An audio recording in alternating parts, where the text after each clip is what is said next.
네, 여러분 안녕하세요. HSK 대표 강사 지은정입니다. 자, 저와 함께 5월 시험에 대해서 한번 정리해 보도록 하실게요. 자, 이번 4급 시험은요. 예전에 우리가 UHSK 처음 나왔을 때는요. 4급 시험 그러면 그냥 불러주면 그대로 제시되어 있는 대로 그냥 바로바로 답이 나오는 그런 식이었다면 요즘은 이제 많이 난이도가 전체적으로 4급뿐만 아니라 5급, 6급 다 올라가게 되면서요.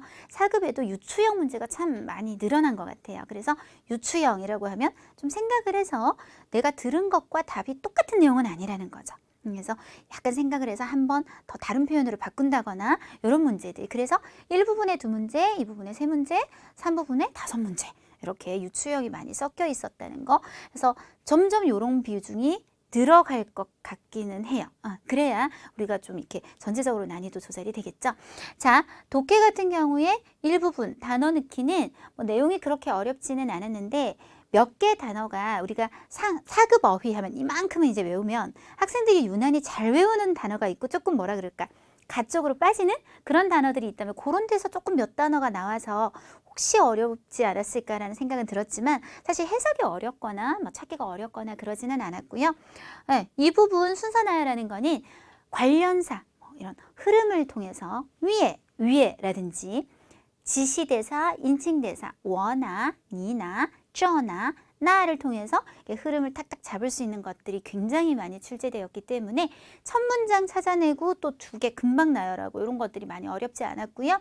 자, 3부분 역시 유추 문제가 굉장히 많이 출제가 됐어요. 그러니까 똑같이 안 나오는 것들, 좀 글을 읽어봐야 되고 전체 내용을 이해해야 되는 문제들이 최근 시험 중에 가장 좀 많이 나오지 않았나 이렇게 생각이 듭니다. 그래서 듣기, 독해 다 마찬가지로 유추형이 상대적으로 많았다. 오늘 쓰기 일부분 좀 어려웠어요. 네, 그래서 난이도가 4급 치고는 좀 있다. 제가 요 몇 달 사실 계속 하는 얘기인데요. 4급의 쓰기 일부분하고 5급의 쓰기 일부분하고 전 난이도 차이가 별로 없는 것 같아요. 거의 비슷한 수준으로 나오는 것 같고 그 다음에 쓰기 이 부분은요. 자, 우리가 이제 뭐 아니면 돈데 따페이라고 해요. 예를 들어 띠엔화 하면 띠엔화 이렇게 쓰는 걸 따페이라고 하죠. 이렇게 꼭 같이 써야 되는 말이 있는 그런 표현이 나왔을 때는 그게 있어서 쓰기가 편할 수도 있지만 내가 그 따페이를 모르면 또 오히려 굉장히 쓰기가 힘들 수도 있단 말이죠. 근데 오늘 제시된 단어들은 그냥 그 단어를 내가 활용해서 어떤 방향으로 작문을 해도 상관이 없는 것들이 주로 나왔단 말이죠. 그래서 따페이에 약하신 분들, 나는 이렇게 얘랑 같이 써요. 이런 것들이 약하신 분들한테는 오히려 좀 쉬운 문제가 아니었나라고 생각이 듭니다. 자, 그럼 몇 문제 한번 같이 풀어보도록 할게요. 자, 독해 1부분 문제고요. 본격적으로 들어가기 전에 단어들 한번 살펴보도록 할게요. 추어오 하면 보통 우리가 명사로 잘못, 실수, 착오 정도로 해석하게 되고요. 쭈안 하면 동사로 돈을 벌다죠. 이 뜻 자체가. 그래서 보통 뒤에 목적어는 치엔 이런 게 따페이죠. 赚钱 이렇게 많이 쓰게 됩니다. 放弃 포기하다 동사 되겠고요. 要是 얘는 만약 뭐뭐라면 이라는 접속사예요. 如果 하고 거의 똑같은데 보통 만약 뭐뭐라면 하고 나면 그 다음 문장에 지우를 옷 때문에 많이 쓰는 편이에요. 흐름상. 그래서 만약 뭐뭐라면 지우점점이야 이렇게 되는 경우가 많아요. 긴장이라고 하면 우리가 긴장하다, 긴장되다라는 형용사 되겠습니다. 자, 그러면 이제 한 문제씩 한번 풀어보도록 하는데요. 房间里没空调 방에 에어컨이 없어요. 당신이 觉得 느껴요. 뭐라고? 목적어죠. 목적어 역할을 하는 게 热 덥다고 느낀다면 그러면 동사를 더 꾸미는 말이 들어온다는 건데 이때 뒤에 뭐가 보였다는 거? 치우가 보이죠. 그리고 따이라고 했죠. 큰 외투 겉옷을 토시알라이버 벗으세요. 요거는 뭐하고 짝이 되겠다? 야오시를 넣어서요. 만약 덥다고 느낀다면 외투를 벗으세요. 니를 접속사보다 앞에 썼다는 건 무슨 뜻이 되냐면 이 야오시, 지우 흐름보다 니를 앞에 썼다는 거는 이 문장의 주어도 니고 뒤에 문장의 주어도 니로 쭉 가겠다는 뜻이 됩니다. 당신이 덥다고 느끼면 당신이 옷을 벗을 거죠. 자, 47번 합니다. 看到下面坐满了观众 뭐를 봤죠? 목적어가 좀 긴데 이것을 봤어요. 저 밑에 관중들이 가득 앉아있는 것을 보고서 그는 이라고 한 다음에 더를 썼어요. 우리 더로 연결할 수 있는 보어는 크게 2가지가 있는데요. 팅더동 팅보동, 팅더동 알아들을 수 있다. can으로 가거나 가능보어라고 하죠. 아니면 정도보어. 지금은 이거 한 정도가 하고 정도를 설명해 주고 있어요. 화도 말조차도 说不出来了. 이렇게 말을 뱉을 수 없을 정도로 뭐 했을까요? 내용사 맞는 거는 뭐다? 紧张的. 이렇게 들어가셔야겠죠.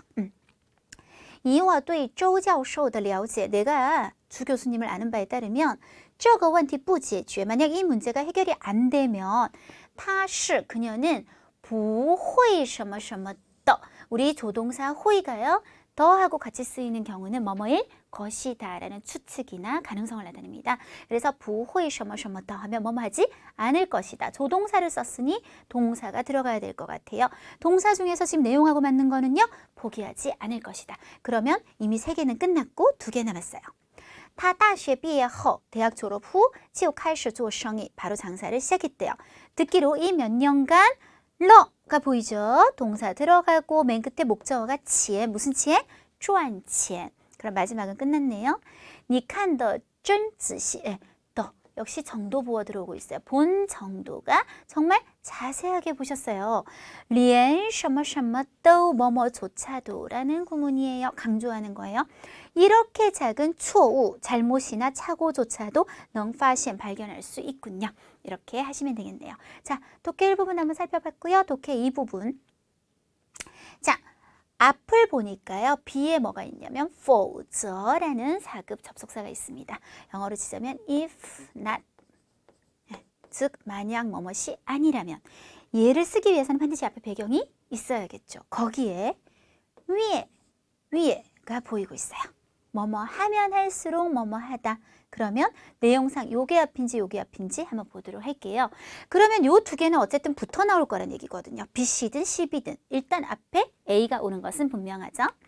你应该找一个合适的机会. 너는 적합한 기회를 찾아서 向他 그에게 뭐 해라? 解释一下. 설명을 좀 해야 될 것 같아. 否则 만약 그렇지 않으면 시간이 길어질수록 우리 사이 오해가 깊어지겠죠. 순서가. 그래서 A, B, C 순서대로 나열해 주시면 되겠고요. 자, 하나 더 봅니다.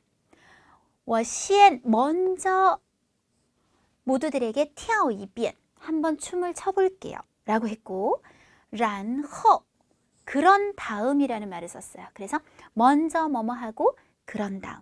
순서는 好了. 자, 좋아요. 우리 오늘 开始学新的 새로운 춤을 한번 배워볼까요? 내가 먼저 모두들에게 한번 춰볼게요. 그런 다음 자, 이제 가르쳐 드릴 거예요. 어떻게 천천히 어떤 동작을 해야 되는지 가르쳐 드릴게요. 순서 잡으시면 되겠습니다. 독해 3부분. 독해 3부분에서 조금 이렇게 우리가 생각을 많이 해야 되는 문제 중에 이런 것들이 있었는데요. 말하는 사람은 지금 做什么 뭐 하는 것 같아요? 라고 했어요. A, B, C, D 읽어줄게요. 指路 길을 가르쳐 주는 것 같아요. B, 约会 약속을 한 것 같아요. 买地铁票 지하철 표를 사고 있어요. 找卫生间이라고 있죠? 화장실을 찾고 있는 중이에요. 그러면 이거는 우리가 쭉 읽다가 느낌이 나올 때까지 그럼 처음부터 한번 읽어보도록 할게요. 写字楼的出口 写字楼 오피스텔의 입구, 나가는 출구와 和 뭐가 地铁的 지하철의 입구는 连着的 연결되어 있습니다. 조금 더 읽어볼게요. 你坐电梯 당신은 엘리베이터를 타고 到 2층 1층으로 오셔서 按照 뭐에 따라서 方向牌 방향을 제시해 주는 그런 방향판이 指的 가리키는 방향에 따라서 걸어오세요. 요 정도면 이제 충분할 것 같아요. 답은 뭐다? A. 요런 문제가 이제 유치형에 들어가는 거예요. 팍팍 나오질 않고 조금 시간이 걸리고 좀 읽어봐야 되는 문제들. 자, 한 번 더 보자. 이 글은 주로 뭔 얘기를 하고 있죠? 이런 거 전혀 탁탁 나오는 문제가 아니라 조금 우리가 흐름을 봐야 되는 문제. A. 习惯的养成 습관을 기르는 것. B. 害怕困难 어려움을 두려워하지 말아라. 要积 성조 조심하세요. 레이. 레이는 피곤하고 레이는 누적하고 쌓는 거. 지식을 쌓아야 한다. 教育的目的 교육의 목적은. 자, 여러분 이 글은요. 사실은 마침표 딱 한 번이에요. 무슨 뜻이죠? 한 문장이라는 거죠. 흐름을 쫙 보면 맨 앞에 교육은 하고 시작해요. 교육은 不仅仅是为了 해석 안 할게요. 일단 단순히 이것을 위한 것일 뿐만 아니라 更重要的是 더 중요한 것은 이러이런 것이고 게다가 이거 한 것이다. 그러면 이 문장 전체를 끌어오는 주어가 뭐죠? 교육. 그럼 반드시 이 글 전체의 핵심은 뭐가 되어야 된다? 교육이 되어야겠죠. 따라서 정답은 T. 전체의 흐름을 보는 연습도 해주시는 게 좋아요. 자, 이번에는 두 문제짜리 한번 해볼게요. 这段话, 이 글은 很可能来自, 自는 종의 뜻을 나타내는데요. 이렇게 동사 뒤에 올 수 있어요. 来自. 중국에 가셔서 我来自 한국, 저는 한국에서 왔습니다. 이런 식으로 어디서 온 글인가요? 어디서 온 것 같아요? A. 报纸新闻, 신문의 뉴스요. B. 会议安排, 회의의 계획, 안배. 商场广播, 상점에서 방송하는 거. 고객 여러분, 뭐 이런 거. 学习总结, 내가 공부한 것의 총정리라고 했습니다. 자, 일단 처음부터 보다가 느낌이 올 때, 欢迎您来到黄河百货商店. 당신께서 黄河 백화점에 오신 것을 환영합니다. 요건 끝났죠. 어디서 왔겠어요? 네, 상점에서 지금 방송을 하고 있는 거예요. 자, 그 다음 두 번째. 이 黄河百货商店 안에서는 不允许, 허락되지 않는 것을 찾으래요. 초烟, 담배 피는 거, 乱跑, 막 뛰어다녀. 付现金, 현금을 지불하는 거, 打电话, 전화하는 거. 그러면 훑으시다가 뭔가 하지 말아야 되는 것에 대한 언급을 찾아보도록 합니다. 为了, 뭐뭐 하기 위해서까지는 그냥 냅두시고, 칭이 부야오라고 했죠. 부야오를 우리가 한 글자로 줄이면 그게 곧 비에 뭐뭐 하지 말라는 표현이 돼요. 그러면 여기서 한번 볼까요? 상점 안에서는 초이엔 하지 마세요. 오케이, 답은 A. 이렇게 찾으실 수 있어요. 어쨌든 이런 유추형이 이번에 분명히 많았던 거는 좀 맞는데 그 안에서도 또 푸는 방법이 있다는 거. 저랑 같이 풀면 되게 쉽게 느껴지시죠? 그건 요령이 있어서 그런 거예요. 자, 그 다음에 쓰기 일부분 들어가시는데요. 오늘은 제일 많은 비중을 차지했던 건 동사수라문. 제일 많이 나왔었어요. 동사수라문이라는 말은 동사가 문장의 서술어가 되는 문장. 예를 들어 我去中国 하면 서술어가 취죠. 근데 걔는 동사죠. 그러면 동사가 서술어가 된다 해서 동사수라문. 주어 그리고 동사가 서술어로 들어가고 만약에 있다면 목적어까지 올 수도 있고 뭐 안 올 수도 있고 이렇게 되겠습니다. 자, 그러면 항상 이 동사를 찾아주고 중심을 잘 잡는 것이 나열을 하는데 좀 도움이 되세요. 예를 들어 성격, 이거는 명사죠. 완전히 뭐뭐 하다 꾸미는 말이 되겠고요. 이런 것들, 꾸미는 말들은 제가 다 괄호를 해버릴게요. 뭐뭐 더 연결고리가 있다는 거. 그러면 가장 핵심은 뭐다? 相反, 반대다 라는 동사가 핵심이에요. 그러면 끝났어요. 성격은 반대죠. 이때 누구의 성격하고 꾸미시면 돼요. 这姐妹俩的, 이 언니와 동생 두 사람의 성격은 어떻게 서로 반대되다? 完全相反. 자, 두 번째 문제. 동사를 먼저 찾아볼게요. 확실해요. 是. 그런데 주어를 달고 있어요. 이 면은 이다. 뭐일까요? 小吃. 작게 먹는 음식, 간식처럼 먹을 수 있는 음식. 东北. 이건 말이 안 되죠. 따라서 나열하면 이 면은 이다. 뭐이냐? 小吃, 먹거리다. 어떤 먹거리? 이종 동백, 동북 지역의 먹거리다. 이렇게 연결하시면 돼요. 자, 역시 똑같아요. 동사부터 찾으면 인칠러. 그럼 뭐가 뭐를 불러일으켰는지 명사성들을 찾아보면 타더, 화라는 명사가 하나 있고 요건 꾸미는 말이니까 냅두고 화의 의심. 그러면 말이 의심을 불러일으켰겠죠? 누구의 의심? 네, 그래서 그의 말이 불러일으켰다. 경찰의 의심을. 어렵지 않아요. 여기까지. 91번. 자, 동사는 잉더, 얻다. 누가 뭐를 얻을까요? 논리더 런이 하나 보이고 존중, 그럼 사람이 존중을 얻겠네요.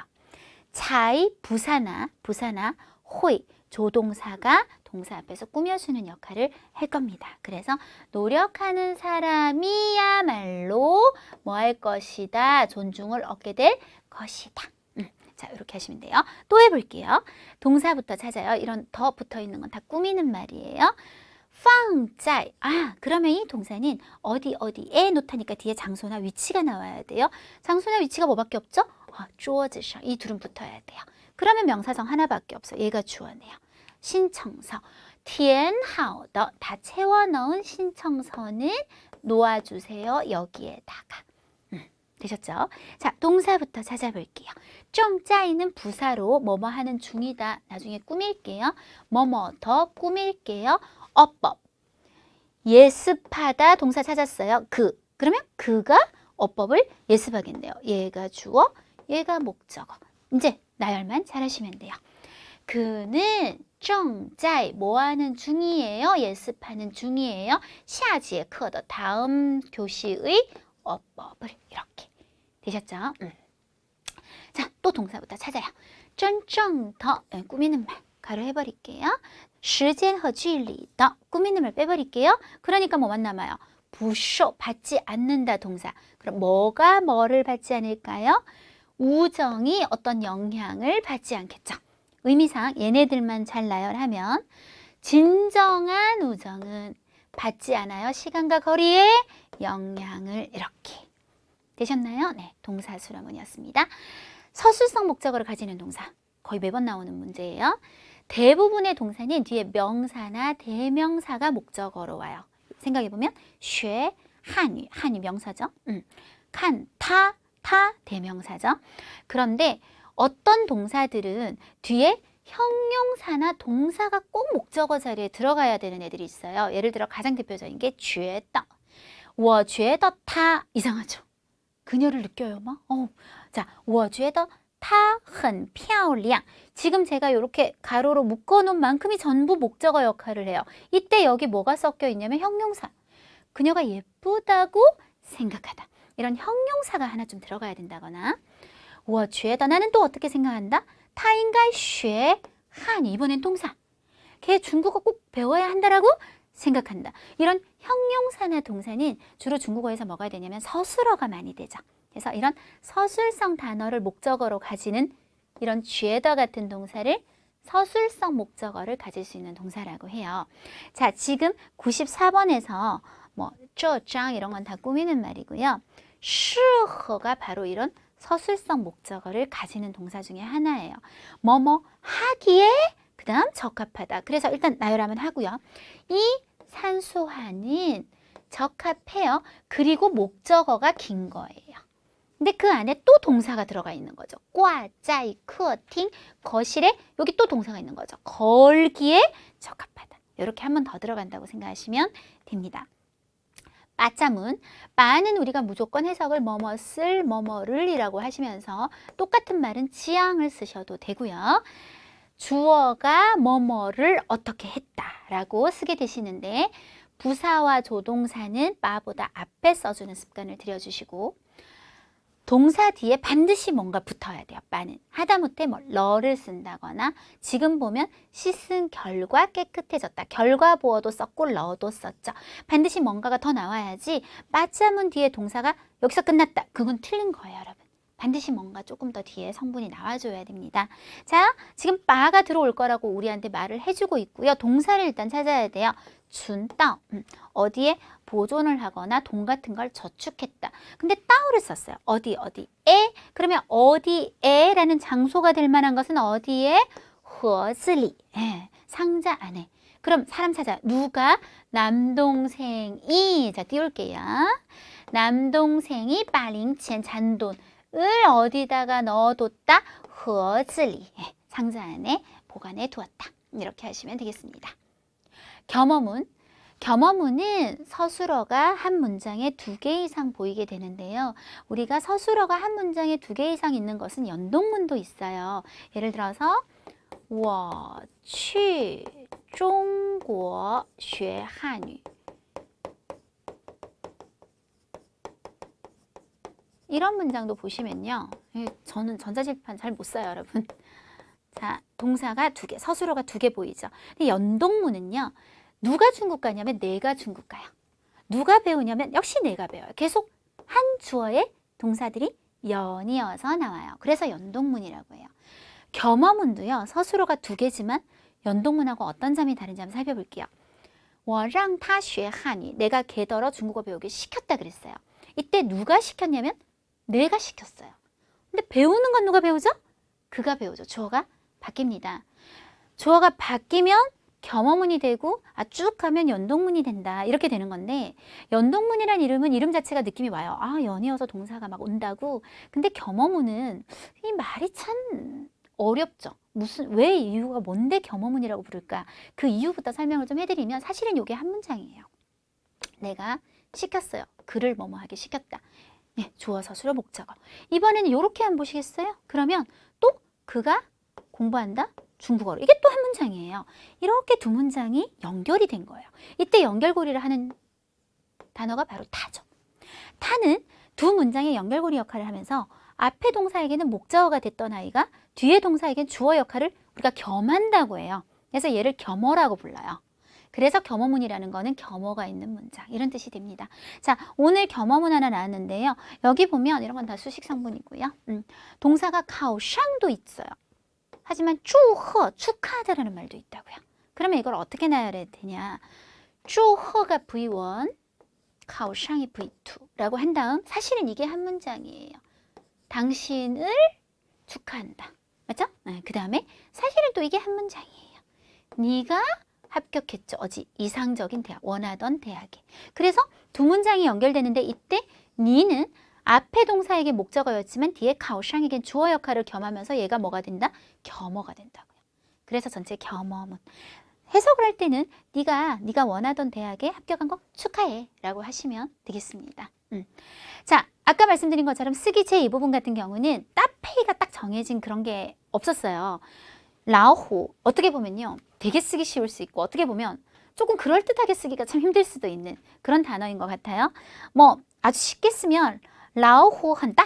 뭐 이렇게 쓸 수도 있지 않겠습니까? 하지만 조금 더 이제 챙겨 쓰려면 라오호를 세는 양사를 쓴다거나 한 마리의 호랑이, 이치 라오호 이런 것들이 들어간다면 어떤 꼭 이렇게 써야 돼요는 없어요. 오늘은 거의 없고 요게 들어가는 문장들로 뭐 저기에 날有一只老虎 호랑이가 한 마리 있네요. 뭐 이렇게 간다든지 하면 그냥 커요. 뭐 이렇게 하는 것보다는 좀 더 배점이 좋겠죠. 산부 우리가 이합동사라 그래요. 산 퍼뜨려요. 뭐 발걸음을. 그래서 퍼뜨리고 돌아다니는 것을 산책하다 라고 얘기하죠. 이런 거는 뭐 我们每天 우리는 매일 그 다음 연동문으로 쓰는 거예요. 去公园 공원에 가서 뭐散步 V2 이렇게 쓰는 방법도 있을 거고요. 별로 이렇게 꼭 같이 써야 돼요. 이 배경이 아니면 안 돼요. 라는 게 없는 단어가 좀 많았다 라고 얘기할 수 있겠습니다. 자, 여기까지 우리 5월 시험에 대해서 한번 정리해 봤어요. 4급이 유치형이 많이 좀 늘었다라는 얘기를 아까 처음 시작할 때 했는데요. 그게 이제 난이도가 올라갔다라는 얘기라고 해봤자 4급 위에는 5급과 6급이 딱 버티고 있어요. 4급이 뛰어봤자 벼룩이라고 자기가 엄청 어려워질 수 있는 한계가 있단 말이에요. 그래서 별로 그렇게 많이 걱정 안 하셔도 됩니다. 4급은 조금만 더 노력해 주시면 금세 좋은 성적이 나올 수 있는 급수라는 거 잊지 마시고 저는 다음 달에 뵐게요. 수고하셨습니다.